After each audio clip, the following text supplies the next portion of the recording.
presented by Maithili Express Music.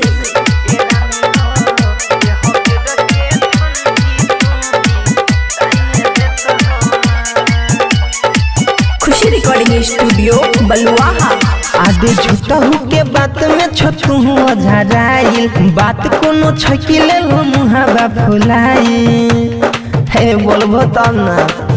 आदे झूठहू के बात में छोटू झराइल बात कोनो छकिले मुहावा फुलाई।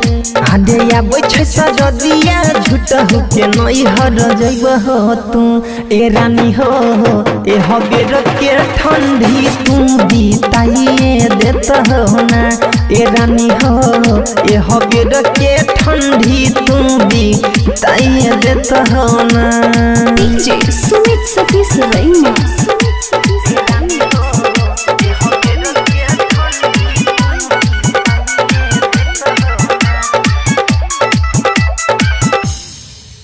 आदे तू चल जइब हो बिछवाना कमलो नहीं काम करतै घरवा में रहबै अकेले नहीं हमारा आराम मिलतै।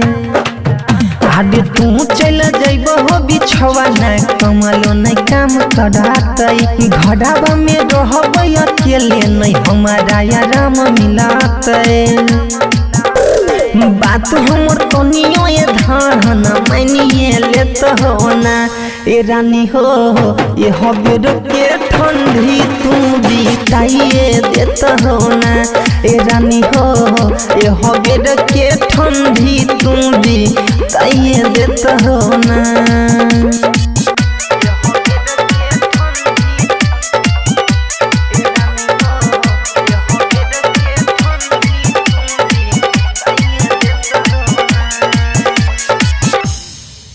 आदे बहनो नहीं धन हम डाल कहूँ तना कठोर बंसराज के दिल में बात तोहर खूबे मचाबै छै शोर। बहनो नहीं धन हम डाल कहूँ तना कठोर बंसराज के दिल में बात तोहर मचाबै छै शोर।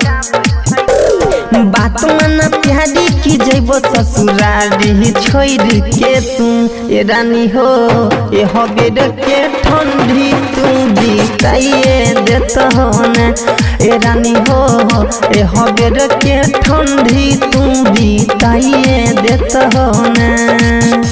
खुशी रिकॉर्डिंग स्टूडियो बलुआहा।